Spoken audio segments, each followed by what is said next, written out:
तीर्थ क्षेत्र में प्रयाण किया।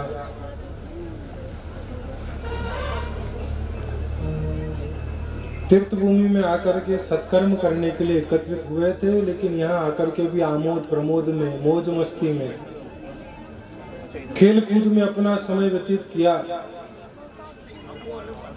और अभक्ष भक्षण करने लगे। मदिरा पान करते हुए इतने मदमस्त हुए, इतने मतवाले हुए।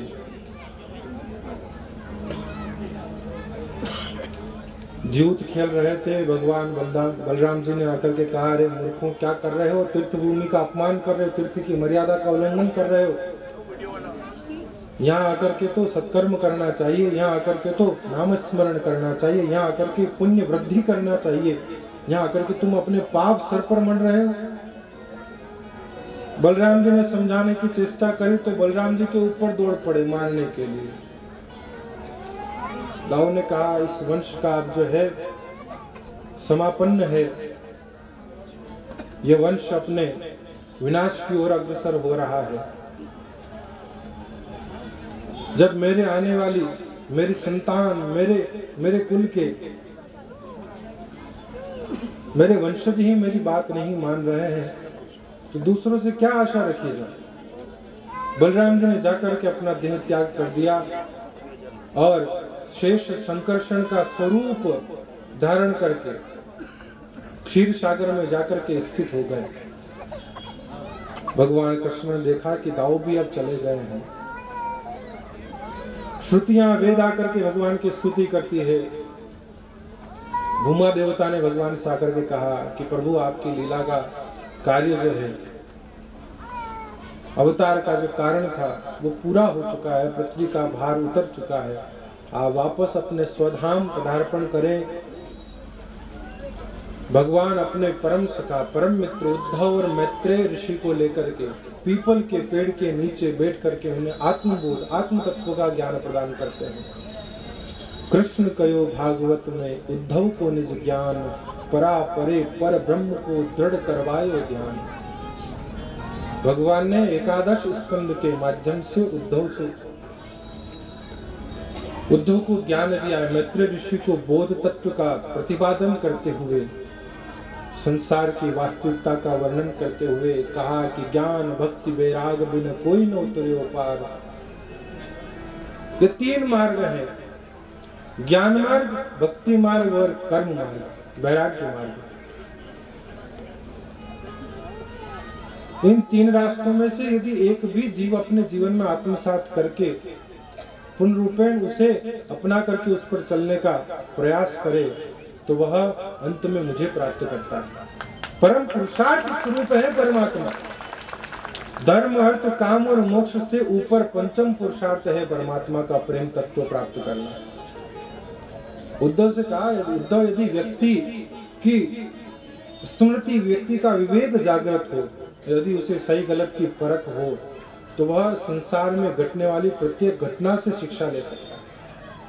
जीवन में दीक्षा गुरु एक होते हैं, शिक्षा गुरु कोई भी हो सकता है। जो आपके जीवन को सहज, सरल, सुबोध, सुगम करने की बात समझाए, वो आपका शिक्षा गुरु हो सकता है। दीक्षा गुरु आपको शिक्षा तो देते ही हैं, लेकिन आपके जीवन में दक्षता लाते हैं, इसलिए वो दीक्षा गुरु है। दक्ष यानी आपके अंदर किसी भाव के प्रति, चाहे वो ज्ञान का भाव हो, चाहे वो भक्ति का भाव हो, चाहे वो वैराग्य का भाव, किसी एक भाव में आपको पारंगत कर दे, किसी एक भाव में आपको निष्णात बना दे, किसी एक भाव में आपको प्रवीणता दिला दे। जिसको अपन साधारण भाषा में कहें तो पीएचडी, मास्टर डिग्री आप करते हैं, वो किसी एक सब्जेक्ट के अंदर होती है। पीएचडी यदि करते हैं तो किसी एक सब्जेक्ट के किसी एक भाव को लेकर के की जाती है। तो सदगुरु जो है, जो दीक्षा गुरु है, वो आपको आपके किसी एक भाव में स्थित करते हैं, स्थिर करते हैं। वो आपको उस एक भाव के अंदर दक्षता लाते हैं। और शिक्षा गुरुओं से तो आप जहां, जिस समय, जिस घड़ी जहां आपको ज्ञान मिलता हो, जो आपको शिक्षित करता हो, कोई अच्छी बात समझाता हो, सिखाता हो, वो आपका जीवन का शिक्षा गुरु है। भगवान ने उद्धव को भगवान दत्तात्रेय का प्रसंग श्रवण करवाया, जिन्होंने जीवन में 24 गुरु किए। पृथ्वी को, जल को, अग्नि को, वायु को, आकाश को, क्रूर पक्षी को, वेश्या को, सूर्य को, चंद्र को, दान कूटने वाली कन्या को, भंवरे को, ऐसे करते उन्होंने 24 शिक्षा गुरु जीवन में बनाए। हम कहते हैं कि साहब महाराज भगवान दत्तात्रेय ने तो 24 गुरु बनाए, 2-5 हम भी कर ले तो क्या। उन्होंने गुरु नहीं बनाए थे, उन्होंने शिक्षा ली थी उनसे। वो शिक्षा गुरु थे, वो दीक्षा गुरु नहीं थे। जीवन में दीक्षा गुरु तो एक ही होगा जो आपको मंत्र प्रदान करके आपको दीक्षित करे, आपको मर्यादित करे, आपको अनुशासित करे। लेकिन प्रेरणा तो किसी से भी ली जा सकती है। जो प्रेरणा दे वो आपका शिक्षा गुरु है, जो आपको प्रेरित करे। 24 गुरुओं का आख्यान के माध्यम से भगवान ने उद्धव को यह बात समझाई कि उद्धव, व्यक्ति चाहे तो ज्ञान कहीं से भी ले सकता है, लेकिन मन में ज्ञान प्राप्ति करने की श्रद्धा होनी चाहिए, निष्ठा होनी चाहिए। श्रद्धावान लभते ज्ञानम तत्पर संयतेन्द्रिय और ज्ञानम लब्ध्वा पराम शांतिम अचिरेणाधिगच्छति। ज्ञान की पराकाष्ठा है परमात्मा की प्राप्ति, लेकिन उसके सर्वप्रथम पायदान है मन में, हृदय के अंदर श्रद्धा का जागरण। श्रद्धा जब तक नहीं आएगी तब तक आप ज्ञान की पात्रता को धारण करने के लिए योग्यता जीवन में नहीं ला पाएंगे। श्रद्धावान लभते ज्ञान। जो जिज्ञासु व्यक्ति होगा वह श्रद्धावान होकर के ज्ञान प्राप्त करने के लिए तत्पर रहेगा, तत्पर संयतेन्द्रिय। और जो तत्पर रहेगा वो अपने कान, अपनी आंख, अपने मन के विचार, अपने मन के भाव, अपनी वृत्तियां, वह सारी उस विषय में ला करके जो है एकाग्रीभूत कर देगा, वो एकाग्र कर देगा। तत्पर संयतेन्द्रिय और ज्ञानम लब्ध्वा पराम शांति। दुनिया सुख की तलाश में नहीं है, दुनिया शांति की तलाश में। आप जितने साधन अपने जीवन में अर्जित करते हो, आप उससे सुख नहीं चाहते हो, आप उससे शांति चाहते हो। मैंने पूर्व में भी निवेदन किया था कि सुख देने वाली वस्तु आपके दुख का कारण भी बन सकती है यदि उसकी अधिकता हो जाए तो। गुलाब जामुन बहुत ज्यादा अच्छे लगते हैं, लेकिन यदि अधिक मात्रा में खिला दिए गए तो वही गुलाब जामुन जो सुखकर लग रहे थे, प्रीतिकर लग रहे थे, रुचिकर लग रहे थे, अब वही गुलाब जामुन आपका पेट खराब करके डॉक्टर के पास भी ले जा रहे हैं। वही गुलाब जामुन आपकी तबीयत बिगाड़ करके आपको कड़वी गोली भी खिला रहे हैं। तो सुख की अनुभूति कराने वाला साधन आपको उसकी अधिकता से दुख भी दे सकता है। तो संसार को सुख नहीं चाहिए, संसार को शांति चाहिए। और शांति केवल एकमात्र भगवत चरणारविंदों में है, केवल ज्ञान में है। जो भगवान के चरणों से लगा रहा है, जिसका मन, जिसके विचार, जिसकी बुद्धि भगवान के चरणों में समर्पित रही है, वही इस संसार में शांति प्राप्त कर पाया है, क्योंकि परमात्मा ही शांति स्वरूप है। तापत्रय विनाशाय, जिनका काम तय ताप की दावाग्नि से, तीनों तापों की तपन से जीवात्मा को मुक्त करना है। तो जो जल रहा है, जो अग्नि, जो ज्वाला हृदय को दग्ध कर रही है, जला रही है, उससे शांति भगवान के चरणों में जाकर के प्राप्त होती है।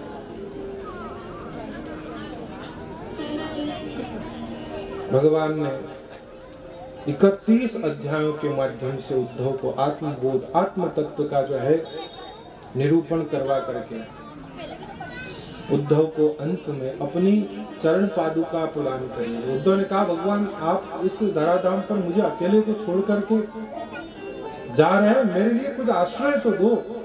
जैसे रामावतार में भरत जी को चरण पादुकाएं दी थी, वैसे ही कृष्णावतार में भगवान श्याम सुंदर ने उद्धव को अपनी चरण पादुकाएं प्रदान करी है। भगवान उद्धव का संदेश इस भाव से कि कलयुग के अंदर यह भागवत ही मेरा वांग्मय स्वरूप होगा। उद्धव, तुम इस भागवत धर्म का प्रचार करने के लिए, मेरी भक्ति का, मेरे ज्ञान का, मेरे वैराग्य का, मेरे प्रति त्याग की भावना का प्रचार प्रसार करने के लिए तुम यहाँ पर विद्यमान रहो और आश्रय स्वरूप मेरी चरण पादुकाओं को धारण करो। उद्धव भगवान का वो भागवत धर्म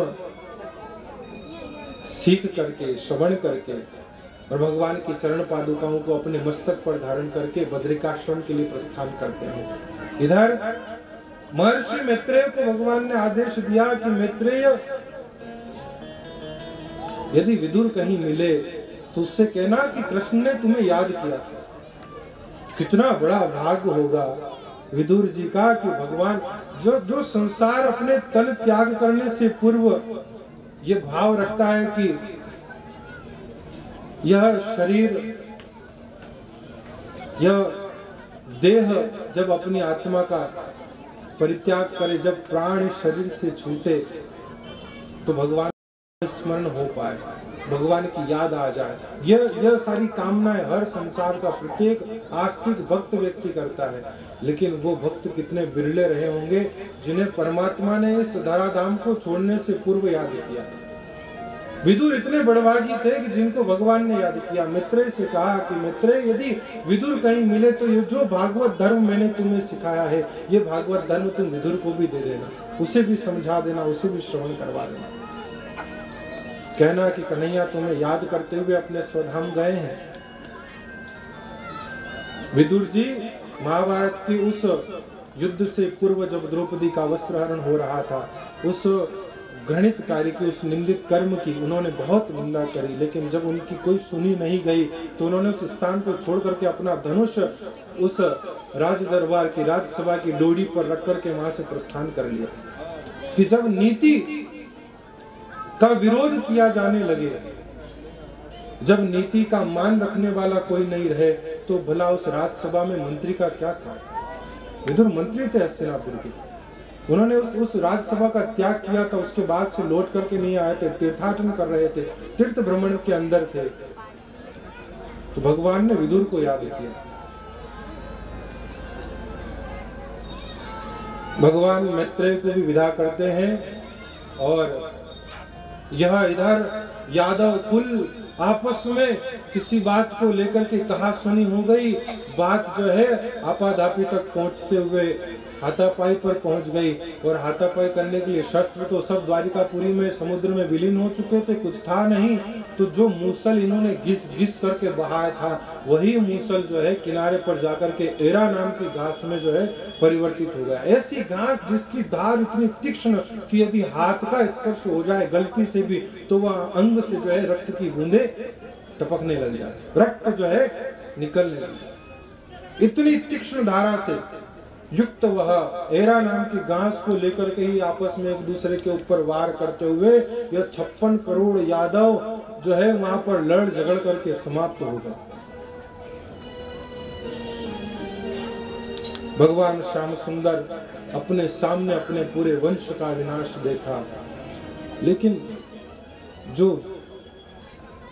हर्ष अमर्ष भय उद्वेग जिसके लिए समान हो, जो वितराग मन है, आप्त काम है, निर्लिप्त है, परमात्मा मंद मंद मुस्कान से मुस्कुराते हुए अकेले स्थित हैं, पीपल के वृक्ष के नीचे आसन से एक पगतली नीचे की ओर लटक रही है, और जो चरण तल है वह चरण तल दूर से एक बधिक को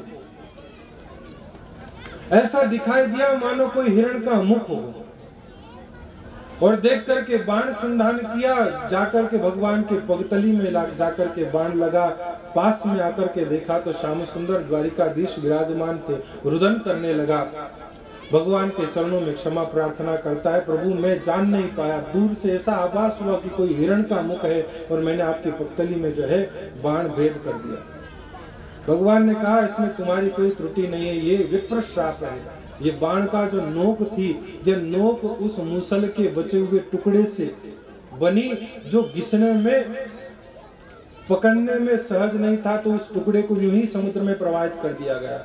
उसे एक मछली ने जो है निगल लिया, मछली मछुआरों ने पकड़ी, पेट चीरा गया तो मुसल का शेष टुकड़ा निकला, उसे बाजार में बेचा गया और बाण बनाने वाले ने उसे खरीदा, और उस बाण को फिर उस बहेलिये ने खरीदा और भगवान कृष्ण के चरणों में जाकर के प्रक्षेपित किया। भगवान ने कहा ये तो विप्र श्राप है हमारे पूरे वंश को नाश करने का, तुम तो केवल निमित्त मात्र बने हो। जो हुआ है वो मेरी मर्जी से, मेरी शिक्षा से हुआ है। भगवान ने वह बाण भेदन करने वाले जरा को भी जो है मुक्ति का अधिकारी बनाया है कि मैं तुम्हें आशीर्वाद देता हूँ कि तुम्हें इस कर्म का कोई दोष नहीं लगेगा, तुम जो है मृत्यु उपरांत मेरे धाम के अधिकारी बनोगे। इतने करुणा वर्णालय परमात्मा। आकाश मार्ग के अंदर ब्रह्मा, रुद्र, इंद्र आदि देवता सबके सब एकत्रित हो जाते हैं देखने के लिए, भगवान से प्रार्थना करते हैं प्रभु आप अपनी लीला संवरण करके स्वधाम पदार्पण करें। इच्छुक है कि देखना चाहते हैं भगवान कैसे अपनी लीला का संवरण करते हैं, लेकिन जिसका न तो आना कोई जान पाया है, न जिसका कोई जाना जान पाया है। देखते ही देखते एक बिजली की, विद्युत की, कांति की चमक के साथ ही भगवान सशरीर गोलोक धाम में पदार्पण कर जाते हैं। बोल कृष्णचंद्र भगवान की। अर्जुन भगवान कृष्ण के वियोग में गोपिकाओं को, ब्रजांगनाओं को, कृष्ण पत्नियों को, बाबा नंद, वसुदेव, देवकी, यशोदा महारानी इत्यादि सभी को लेकर के वापस हस्तिनापुर के लिए आते हैं। लेकिन कृष्ण के वियोग ने, जो अर्जुन अपने गांडीव की टंकार से इंद्र जैसे देवताओं को भी भयभीत किया करते थे, वह आज कृष्ण के साथ ही उनकी सारी शक्ति क्षीण हो गई और काबा नाम की जनजाति के द्वारा गोपियों को लुटती हुई नहीं बचा पाए। उनका सामर्थ्य क्षीण हो गया। अर्जुन सोचते थे कि मेरा जैसा धनुर्धर कोई नहीं है। काबा लूटी गोपियां, वही अर्जुन वही बाण, नहीं बचा पाए अर्जुन। म्लान मुख लेकर के महाराज युधिष्ठिर के पास पहुंचे। महाराज युधिष्ठिर ने देखा कि अब शकुन तो पहले ही हस्तिनापुर में घट रहे थे, आज अर्जुन म्लान मुख है, उदासीन है। पूछा कि क्या हुआ? कह दिया कि श्याम सुंदर द्वारिकाधीश ने धराधाम छोड़ दिया है। अब तो पांडवों ने कहा कि जब भगवान नहीं रहे तो हमारे राज्य का अधिकारी होने का क्या लाभ। तुरंत अपने पौत्र परीक्षित को राज्याभिषेक दिया और स्वर्गारोहण की यात्रा करते हुए हिमालय में जाकर के पांडव भी अपने देह का त्याग कर देते। सुखदेव जी महाराज ने कहा, राजन इस प्रकार से तुम्हारे वंश की यह कथा, तुम्हारे राज्याभिषेक तक की घटना और भगवान श्याम सुंदर कृष्ण की वह दिव्य अद्भुत कलमश हारिणी लीला का श्रवण मैंने तुम्हें करवाया। राजन, तुम्हारे मृत्यु के उपरांत तुम्हारा पुत्र जन्मेजय नाग यज्ञ करेगा, जिसे आस्तिक ऋषि आकर के उस यज्ञ से उऋण करेंगे। कलयुग में अनेक राजा होंगे, सर्वत्र चारों ओर जहां अधर्म होगा, अनाचार होगा, पापाचार, दुराचार होगा, असद आचरण करने वाले लोगों का बोलबाला हो जाएगा। लेकिन उस कलयुग की सबसे बड़ी विशेषता यह है कि सब कुछ होते हुए भी यह कलयुग के अंदर भगवान की प्राप्ति सबसे सरल और सुगम है।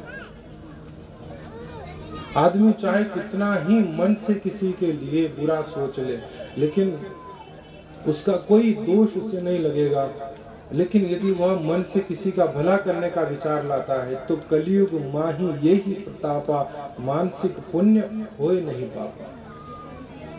इस कलयुग का सबसे बड़ा प्रभाव, इसका सबसे बड़ा विशेष गुण है।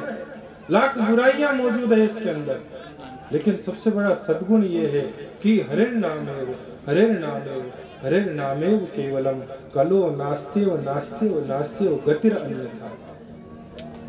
इस कलयुग का सबसे बड़ा विशेष लक्षण, विशेष महिमा प्रतिपादन करते हुए एक मात्र आश्रय प्रदान किया है कि राम कहने से तर जाएगा, ओ राम कहने से तर जाएगा, पारी भाग से उतर जाएगा, पारी भाग से उतर जाएगा, राम कहने से तर जाएगा, ओ राम कहने से तर जाएगा।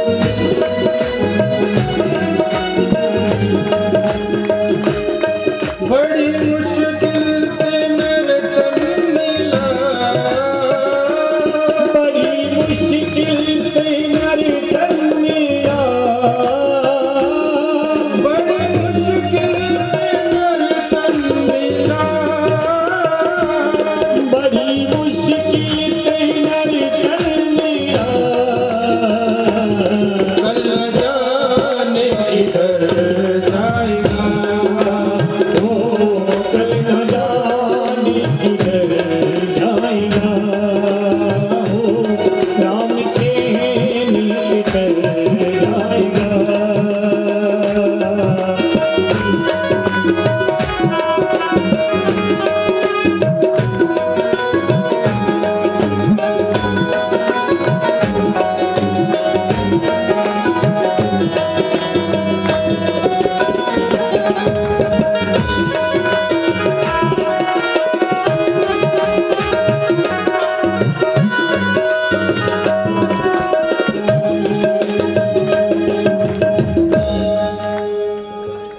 एकमात्र आश्रय।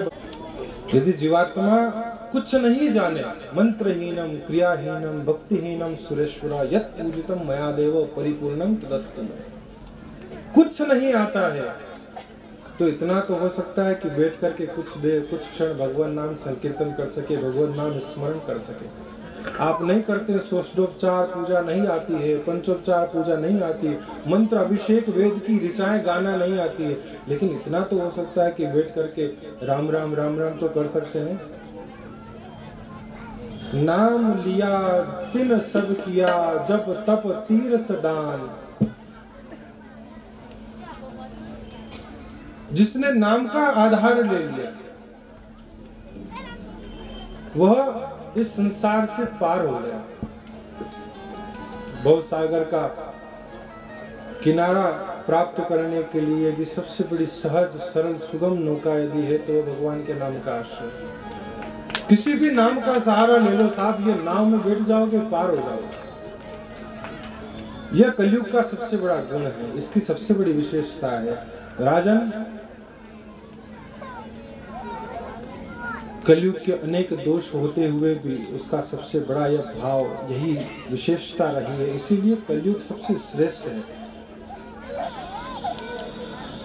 अन्य युगों की अपेक्षा इसमें परमात्मा की प्राप्ति बहुत सरल है, बहुत सहज है। कर्मा ने तो खिचड़ा खिला करके गोविंद को ठाकुर को रिझा लिया, कितनी सरलता से मिले। लेकिन उतनी सरलता, उतनी तरलता, उतनी सहजता हमारे जीवन में आ जाए, ये भाव भगवान के प्रति बने, ऐसी प्रार्थना भी ठाकुर जी से ही करें। क्योंकि हम अपने प्रयास से, अपने बलबूते पर, अपन चाह करके भगवान को प्राप्त नहीं कर सकते। ये चाह भी जगाने का काम वो स्वयं करे, ऐसी भावना हम भगवान के चरणों में निवेदन करें कि प्रभु आप ही अपने योग्य होने की वो लायकियत, वो काबिलियत हमें प्रदान कर दे। मैं तो इस योग्य नहीं हूं, इस काबिल मैं नहीं हूं कि मैं आपको प्रसन्न कर पाऊं, आपको रिझा पाऊं। ये योग्यता भी आप मेरे अंदर ला दे, आपके काबिल बनाने का कार्य भी आप स्वयं करें। मेरा तो प्रत्येक कार्य केवल आपकी कृपा के ऊपर आश्रित है। ऐसा भाव भगवान से निवेदन करते हुए जो व्यक्ति अपना जीवन व्यतीत करे उसका जीवन धन्य, उसका जीवन सार्थक है। राजन, और कोई चेष्टा और कोई जिज्ञासा और कोई प्रश्न यदि तुम्हारे जीवन में, तुम्हारे मन में शेष रहा हो तो तुम कहो। परीक्षित महाराज ने कहा कि भगवान आपकी कृपा, आपकी सर्वज्ञता ने मेरे समस्त संशयों को, मेरी शंकाओं का निवारण कर दिया है। अब मेरा मन मृत्यु के भय से भयभीत नहीं है। अब मेरा मन गोविंद के मिलन के लिए आतुर है, उत्कंठित है। जहाँ मृत्यु से जग डरे सो मेरे उर आनंद, कब मरहूं कब भेटहूं पूर्ण परमानंद। हे भगवान, हे गुरुदेव, आपकी कृपा से जो मृत्यु के, जो काल के भय से पूरी दुनिया कांपती है, भयभीत होती है, वो मृत्यु का भय मेरे मन से जाता रहा। अब तो मैं चाहता हूँ कि मृत्यु रूप में, मृत्यु नहीं, मृत्यु रूप में स्वयं श्री कृष्ण मुझे जो है वर्ण करने के लिए मेरे पास आएंगे, मुझे लेने के लिए स्वयं ठाकुर अपने जो है मृत्यु के रूप में अवतरित होंगे। क्योंकि भगवान ने स्वयं गीता में उद्घोषणा करी है कि अर्जुन, काल भी मैं ही, मृत्यु में स्वयं हूँ। भगवान का विश्व रूप दर्शन और भगवान का विभूति योग, गीता के 10वें अध्याय में कालो हम दाता विश्रुतो मुख, अर्जुन मैं ही काल हूं, मैं ही मृत्यु हूं।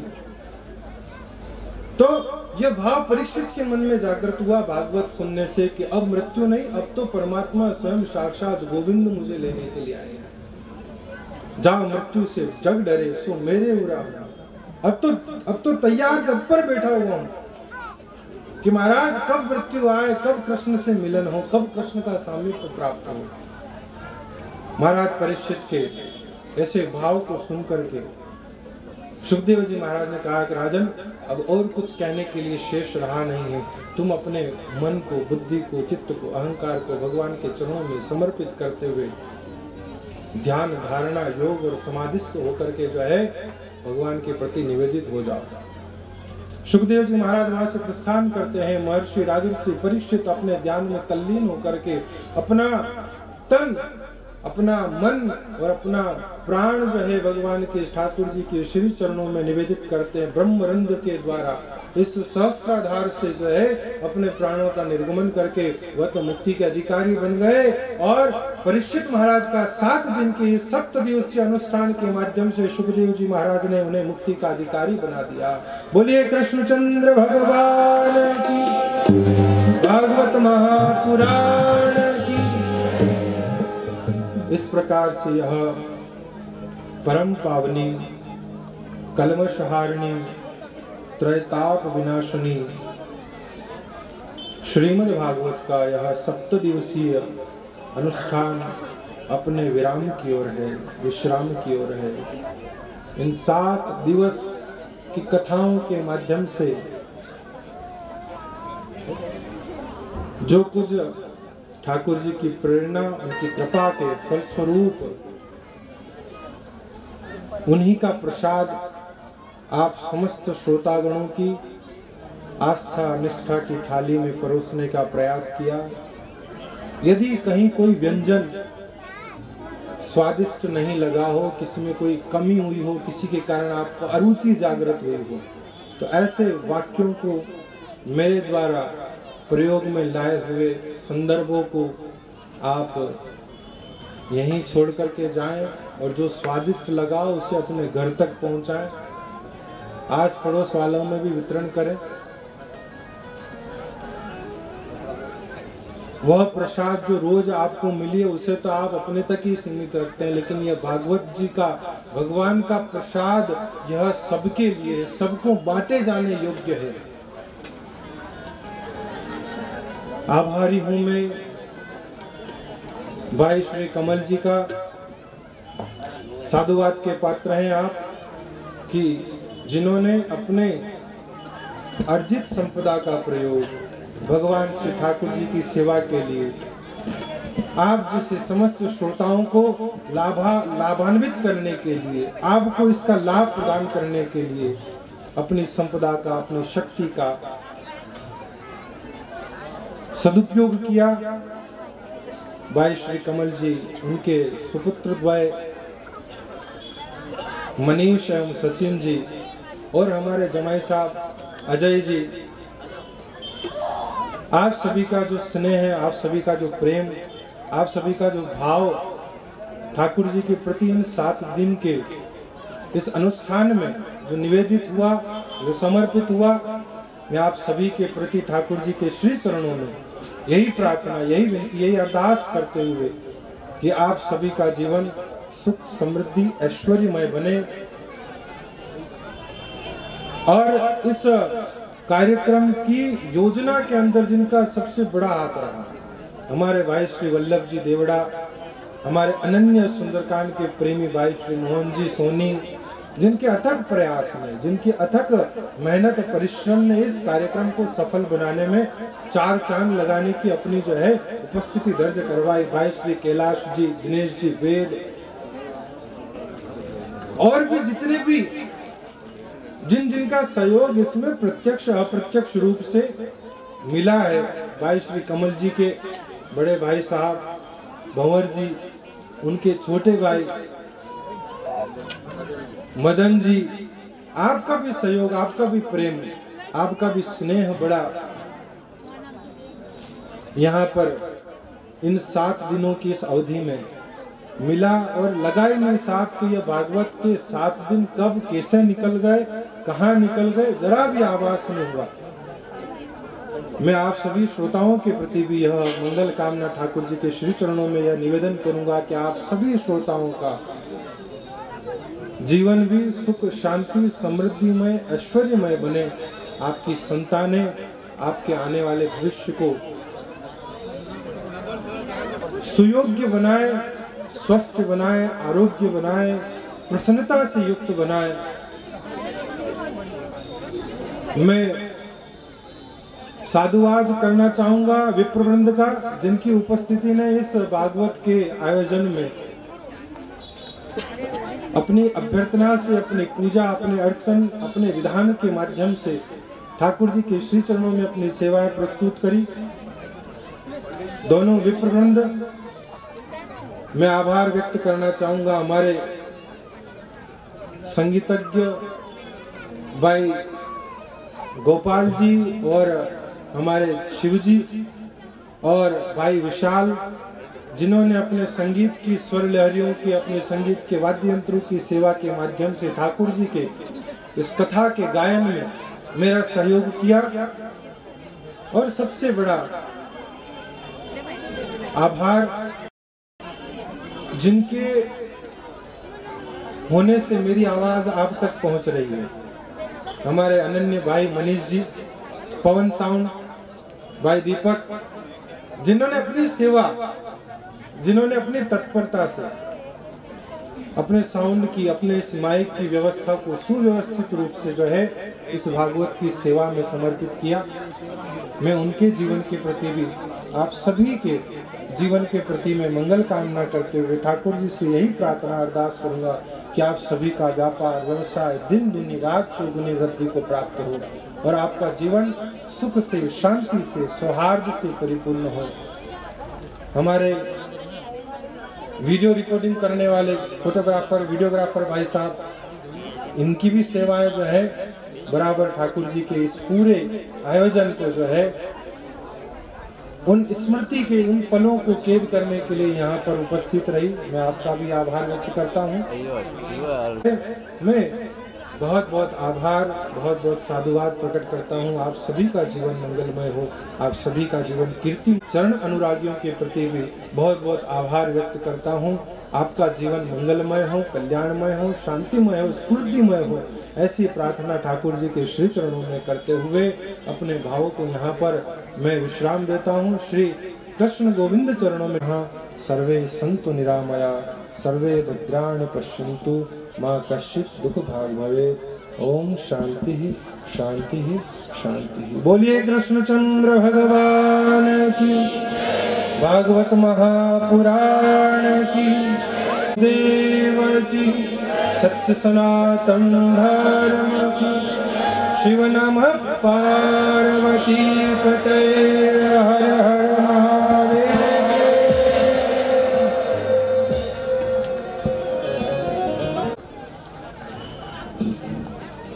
उसके बाद मैं काकरा हनुमान मंदिर समिति के समस्त महानुभावों को कहूँ कि वो यहाँ आए और वो भी अपना स्वागत करें।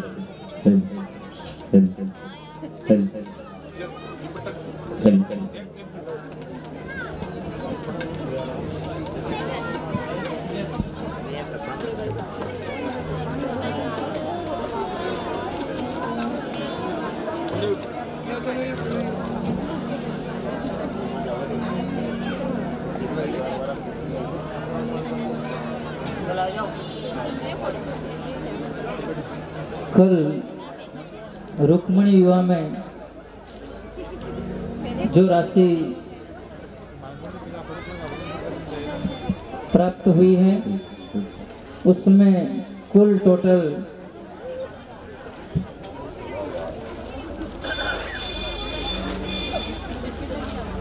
19,200 रुपये कुल प्राप्त हुए हैं।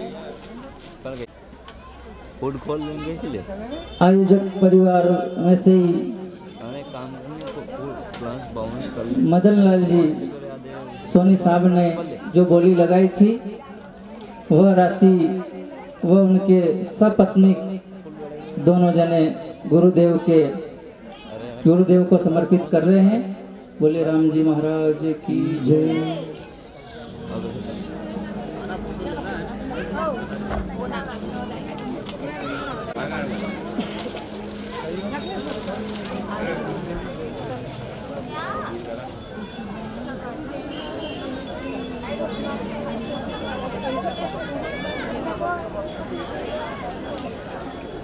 प्रतिवर्ष अनुसार जो आयोजन दलपट रामद्वारा में आयोजित होता है, बरसी महोत्सव के नाम से विख्यात परम पूज्य ब्रह्मलीन श्रद्धेय संत श्री विनोदी राम जी महाराज का दर्शन का जो महोत्सव जो प्रतिवर्ष दलपट रामद्वारा में आयोजित होता है, मैं आप सभी से निवेदन करना चाहूंगा कि परिस्थितियों को ध्यान में रखते हुए पूर्ण सावधानी के साथ आयोजन तो होगा आयोजन, लेकिन उस आयोजन के अंदर आप सावधानी के साथ, सतर्कता के साथ सजग होकर के आए। कोरोना का तो बरसी महोत्सव में आप सभी सादर आमंत्रण जगत गुरु स्वामी जी श्री रामदयाल जी महाराज, जिनका पदार्पण, जिनका सत्संग का वचनामृत श्रवण करने का सानिध्य आप हम सभी को मिलेगा 3 दिन तक। 12, 13, 14 जनवरी को आचार्य श्री का सानिध्य भी आप हम सभी को प्राप्त होगा।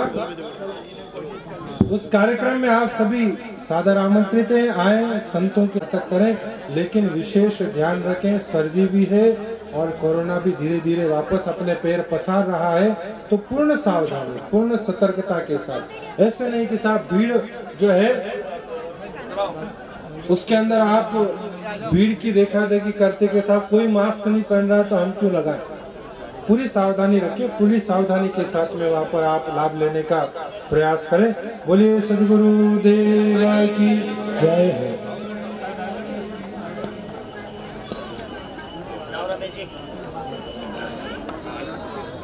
बाय।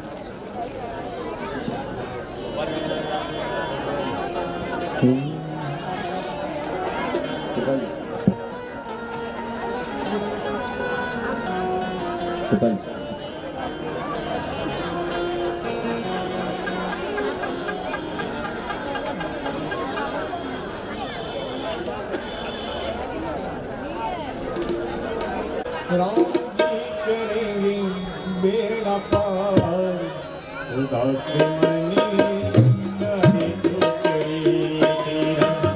राम जी करेंगे बेड़ा पार, उदास मनी करे तो करे।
भागवत महापुराण के इस पावन पर्व पर पधारे हमारे परम पूज्य गुरुदेव श्री शंभूराम जी की प्रेरणा से इस भागवत कथा का आयोजन की तिथि और अनुमति आपकी प्रेरणा से प्राप्त हुई और परम पूज्य गुरुदेव दिव्येशानंद राम जी महाराज द्वारा जो कथा वचन किया गया है, मैं अपने परिवार की ओर से कृतज्ञ हूँ और आपसे निवेदन करता हूँ कि आपकी सेवा में मुझसे कोई गलती हो गई हो तो प्रभु हाथ जोड़ के निवेदन है कि मुझे क्षमा करें कि गलतियां व्याधियां होती रहती है। परम पूज्य गुरुदेव से निवेदन है कि हमें क्षमा करें। ये परम पूज्य गुरुदेव की के लिए एक प्रशस्ति पत्र हमारे आयोजक परिवार द्वारा तैयार किया गया है। इसका वाचन श्री राजेंद्र जी पांडे द्वारा किया जाएगा। इसका वाचन के बाद परम पूज्य गुरुदेव को यह सप्रेम भेंट दिया जाएगा। आप सभी महानुभाव को भी इस पावन पर्व पर पधारने में, बैठने में, चाय पानी सब हर प्रकार से असुविधा हुई, इसके लिए आप सभी से मैं बहुत बहुत क्षमा याचना करता हूँ, माफी मांगता हूँ और प्रार्थना करता हूँ कि आप इस छोटे से बालक को क्षमा करें। बहुत बहुत धन्यवाद। वाचन श्री पांडे जी द्वारा।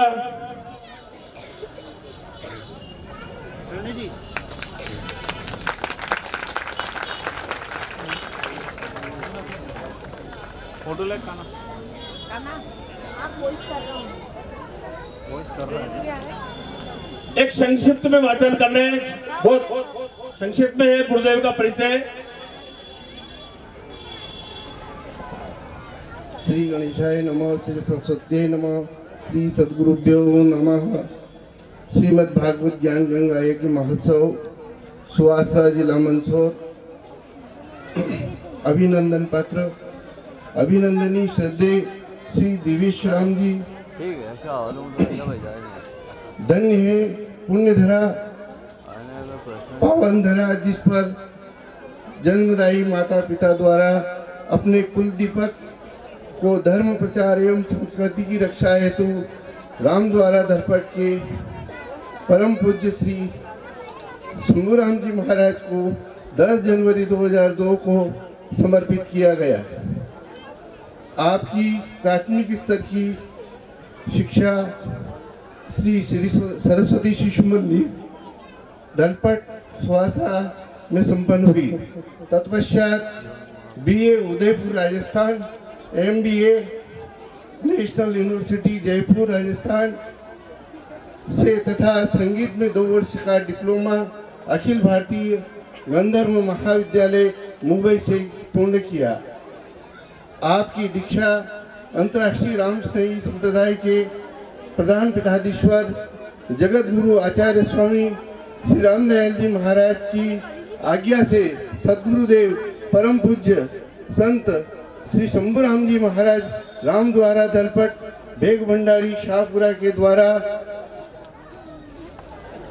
उपस्थित संत समाज के सानिध्य में उज्जैन मध्य प्रदेश श्रीवस्त महापर्व 24 अप्रैल 2004 अक्षय तृतीया को दीक्षा संपन्न हुई। आपको अंतर्राष्ट्रीय राम स्नेही संप्रदाय शाहपुरा के प्रधान पीठाधीश्वर जगत गुरु आचार्य श्री श्री 1008 रामदयाल जी महाराज द्वारा नामकरण दिव्येश राम जी किया गया है। सुवासरा नगर की पुण्य धरा गौरवान्वित हुई। हम आपके उज्जवल भविष्य एवं चौमुख ऐसे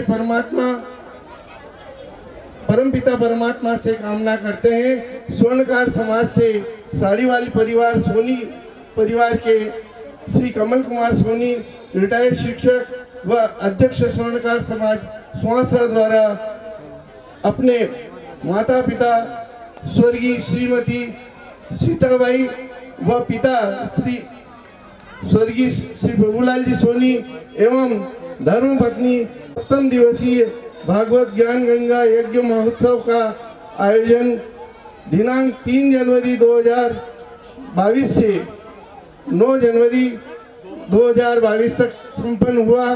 इस कृपा हेतु हम आपके आभारी हैं। कमल कुमार सोनी पुत्र मनीष कुमार सोनी, सचिन कुमार पुत्र समर सोनी एवं समस्त साड़ीवाल परिवार सुहासरा। पोष सुदी सप्तमी रविवार सुहासरा दिनांक 9 जनवरी 2022।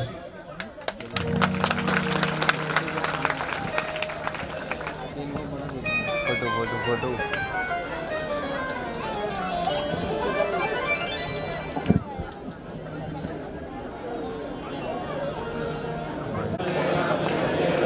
श्री राम जय राम जय जय राम, श्री राम जय राम जय जय राम, श्री राम जय राम जय जय राम, श्री राम जय राम जय जय राम, श्री राम जय राम जय जय राम, श्री राम जय राम जय जय राम, श्री राम जय राम जय जय राम, श्री राम जय राम जय जय राम, श्री राम जय राम जय जय राम, श्री राम जय राम जय जय राम। बोलिए कृष्णचंद्र भगवान की।